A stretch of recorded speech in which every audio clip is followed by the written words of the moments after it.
Next up, we have Annie Menoff and Ella Federer from Science Friday's new podcast, Undiscovered. Welcome on stage.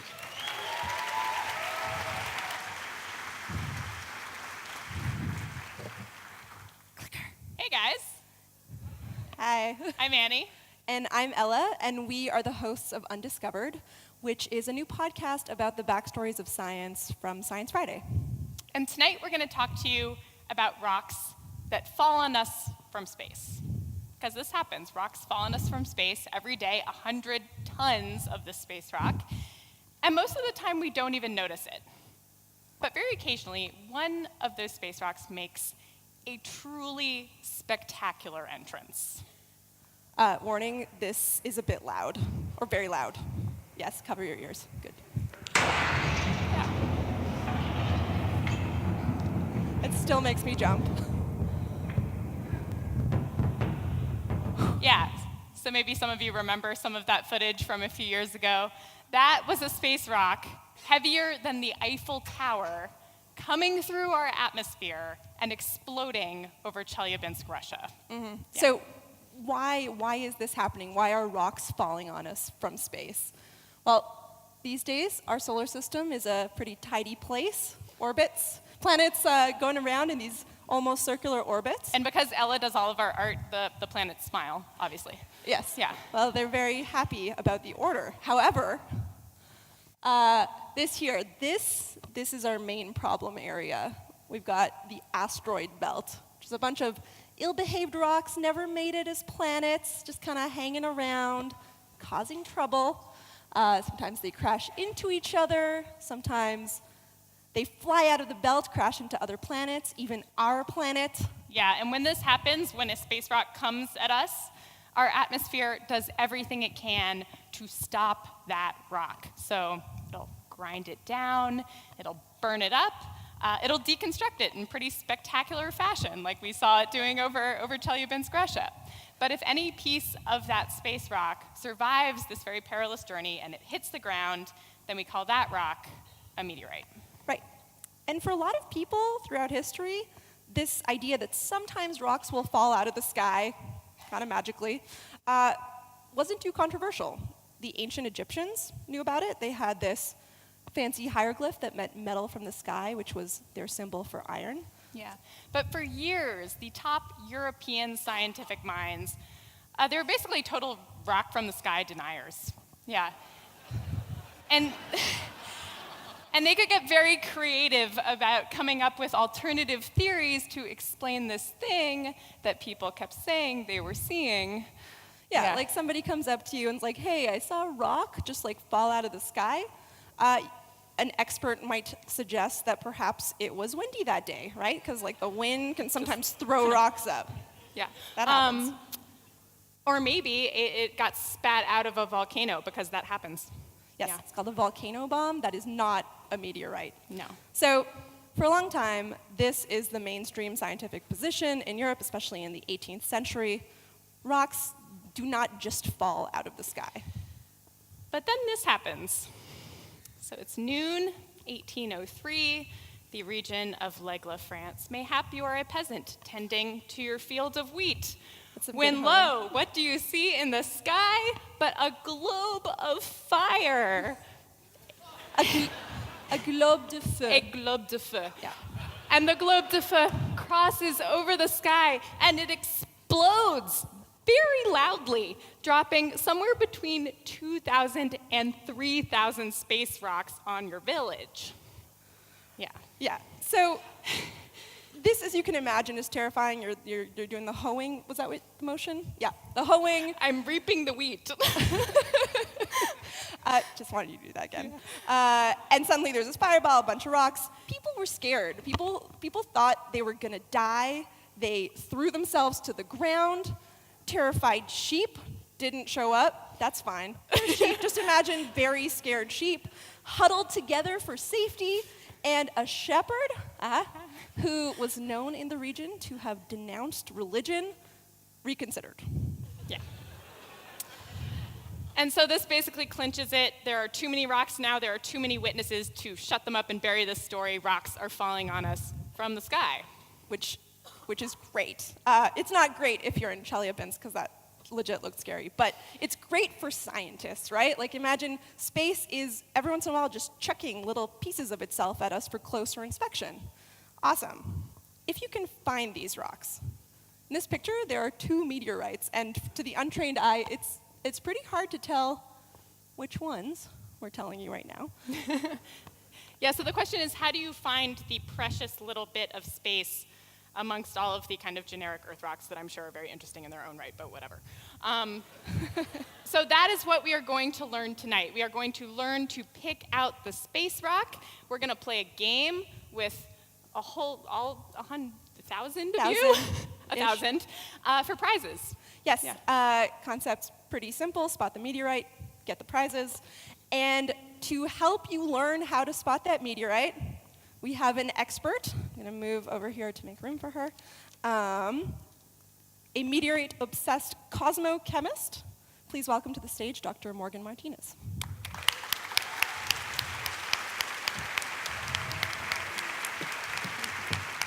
Hey. Hey, Morgan. Thank you so much for coming.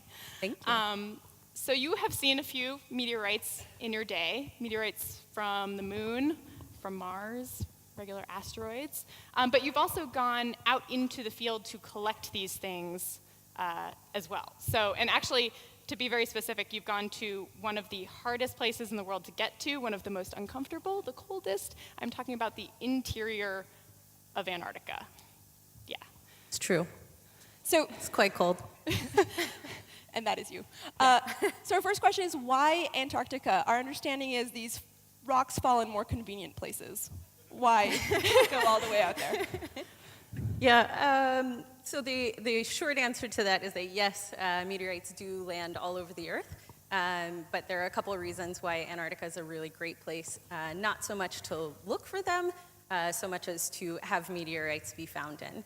And so the reasons for this have to do with the Antarctic Treaty that protects operations that happen on the continent for Yay, Antarctic not-for-profit Treaty. purposes, which means money doesn't have to exchange hands directly in exchange for these extraterrestrial specimens.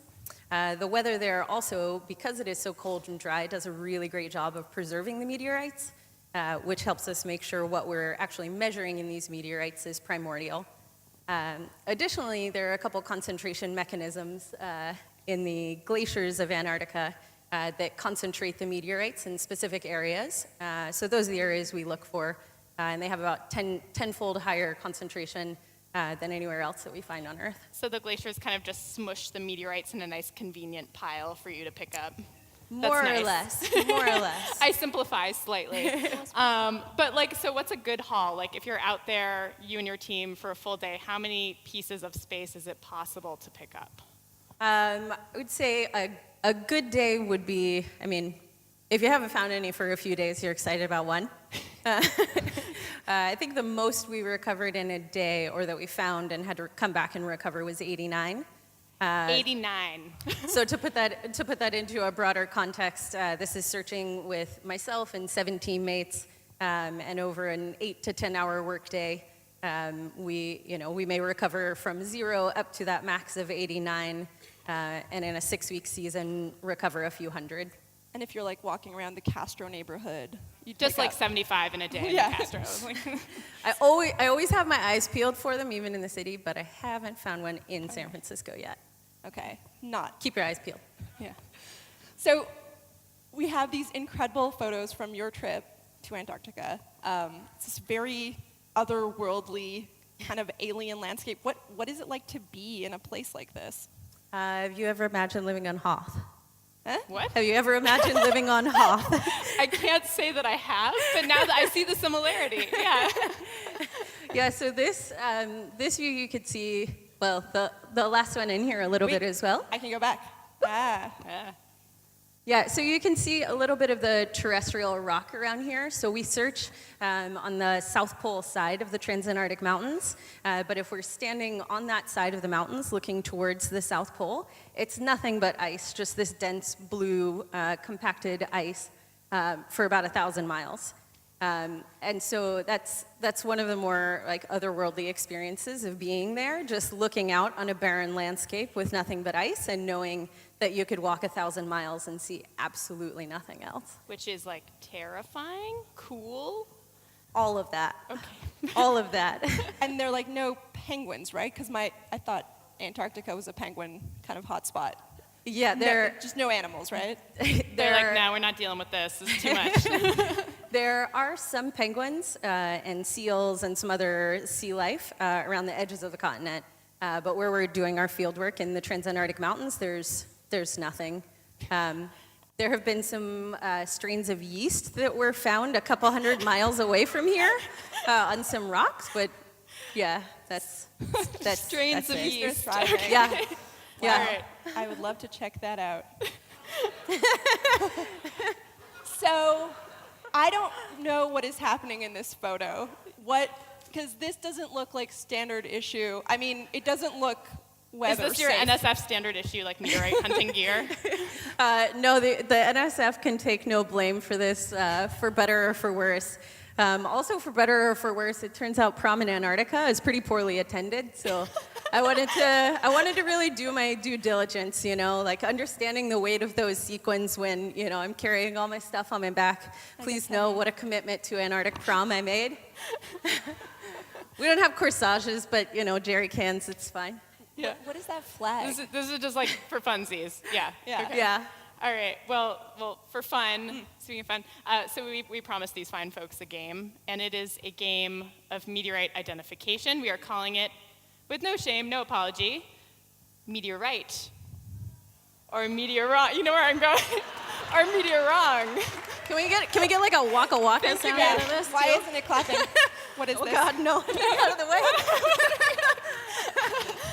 All right. Yes. So the idea of the game will be you spot it. We're going to show you a rock. You're going to tell us if it's from space, and you're going to need some tips, right? Unless some of you already know what you're doing. Yeah. No, we're going to teach you. Okay. So we've got 4 tips. First tip: look for something called a fusion crust. So Morgan, maybe you can tell us what a fusion crust is. Yeah, a fusion crust is where the surface of a meteorite will be melted and crystallized. The melting is caused by heat that builds up from friction as the meteorite is coming through the Earth's atmosphere. And so that's a great example of it. It's typically a dark brown or black, shiny actual crust, and it has a particular kind of patina on it that probably by the end of this, you guys will have tuned your eyes to.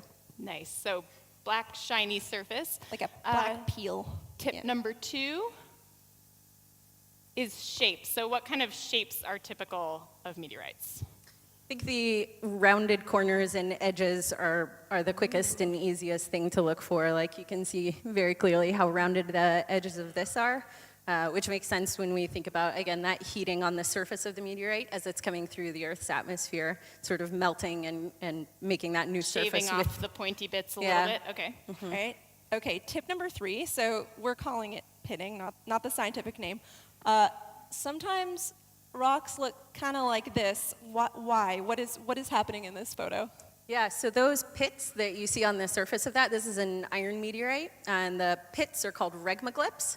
Or sometimes if you're struggling with all of those letters together, people just call them thumbprints.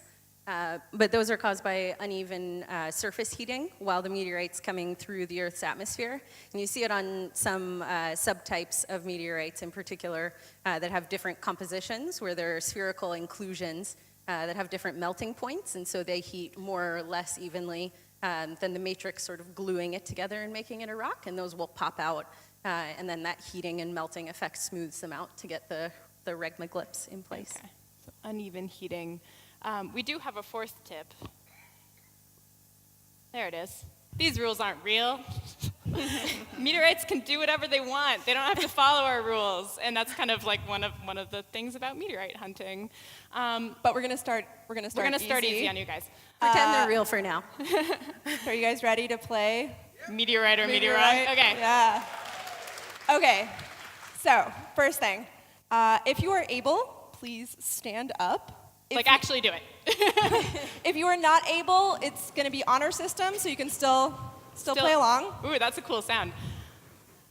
Kind of like a All right. stomping. And So we're going to show you a rock. If you think that that rock is from space, you're going to raise your hand. If you think that that rock is not from space, you're going to cross your arms. so meteorite. Meteor wrong. Morgan's going to tell us what is what, and if you got it wrong, you're going to sit down. That's how we're going to do it. You're going to pack your knives and go. And we really all right. hope you guys are bad at this because we don't have as We don't have many that many prizes, so we hope this Yeah. is hard. Okay. Okay, so Let's- rock number 1. Yeah. All right, so if you think it's a meteorite, Or meteor wrong. Okay. Everyone's committed. You're done. Okay. Morgan, what is it? Meteorite or meteor wrong? It is indeed a meteorite. all right, so anyone who had an great, good. I was expecting that. Anyone who said meteor wrong sits down. Yeah. Okay. You guys figured it out. I think All we're right. good. You guys are good. Let's keep moving. Okay, rock number 2, meteorite or Or meteor wrong? No looking at your neighbors. Final decision. Okay. Morgan, what is the verdict? This one is also a meteorite. Good job Yeah. spotting regmaglyphs. Yeah. Classic thumbprints. You guys see that? Okay. Still a lot of you standing, but we started easy. Yeah. No, you guys are really disturbingly good. Okay. Okay. Rock number 3. Meteorite or meteor wrong? Final answer. Okay. All right, Morgan. This one is not a meteorite. Ooh. So, what's wrong with this one? Yeah, because it looks, well, it does not look fine. No, we're pretty good at this by now.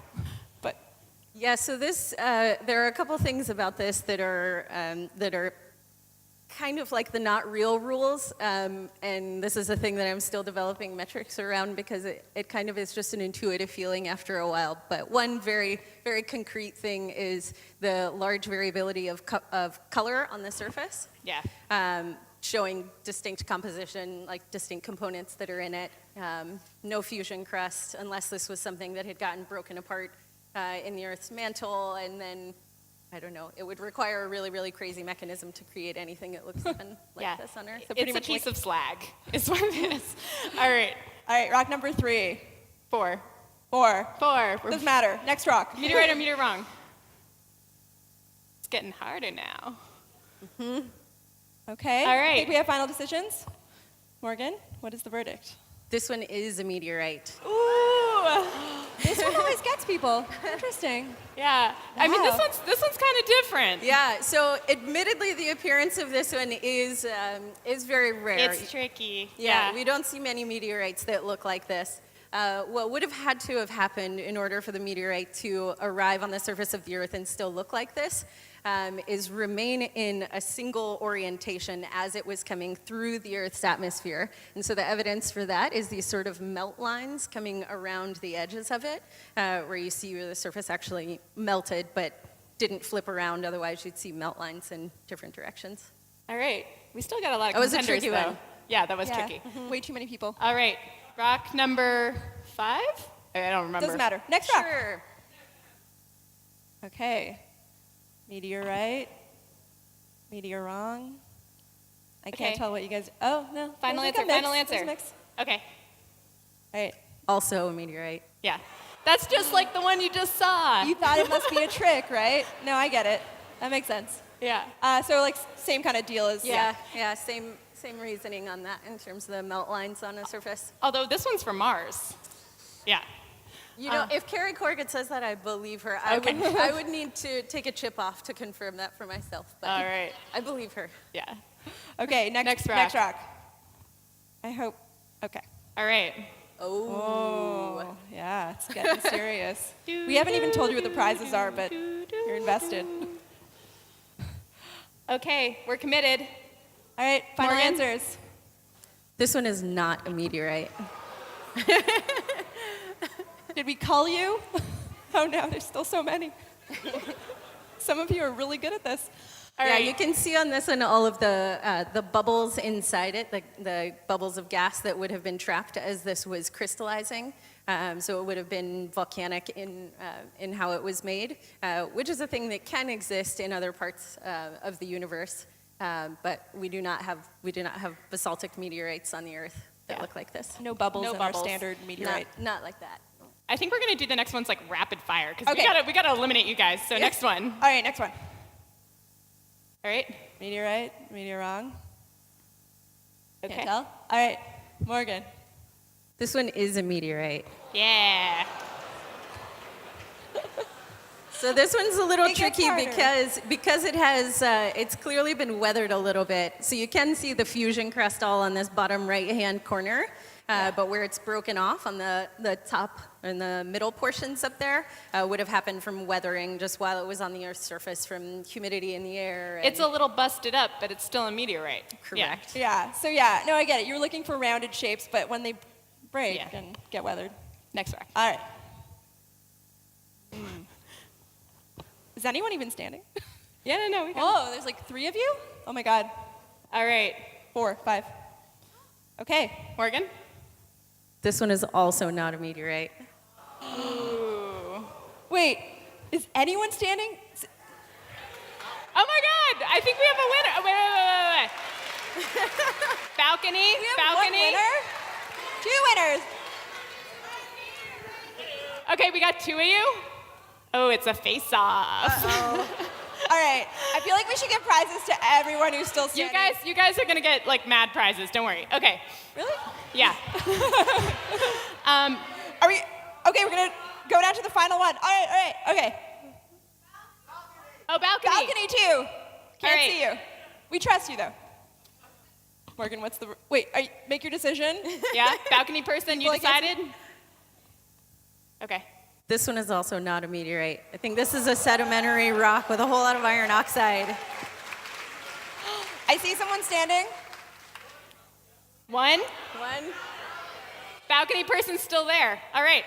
One more. We got one more rock. Down to 1 champion. All right. Final rock. Oh.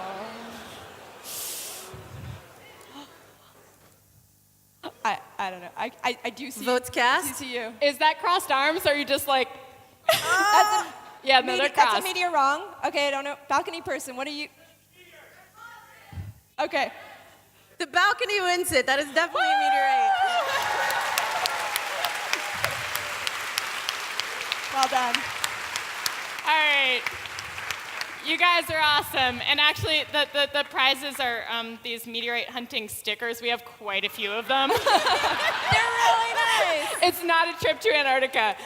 They're no foam bricks. So you know what, honor system, if you were like down to the last, let's say the last 3, Yeah. we're gonna have people at the back of this auditorium wearing Undiscovered Wait. and Science Friday shirts at the end of the show. So pick up a sticker or 2. Last 3 people or last 3 rocks? Last 3 rocks. Last 3 rocks. We just trust you. Just take a Last sticker. 5 rocks. We're generous. All right, thank you guys so Thank much you. for playing Thanks for along. We playing. appreciate you.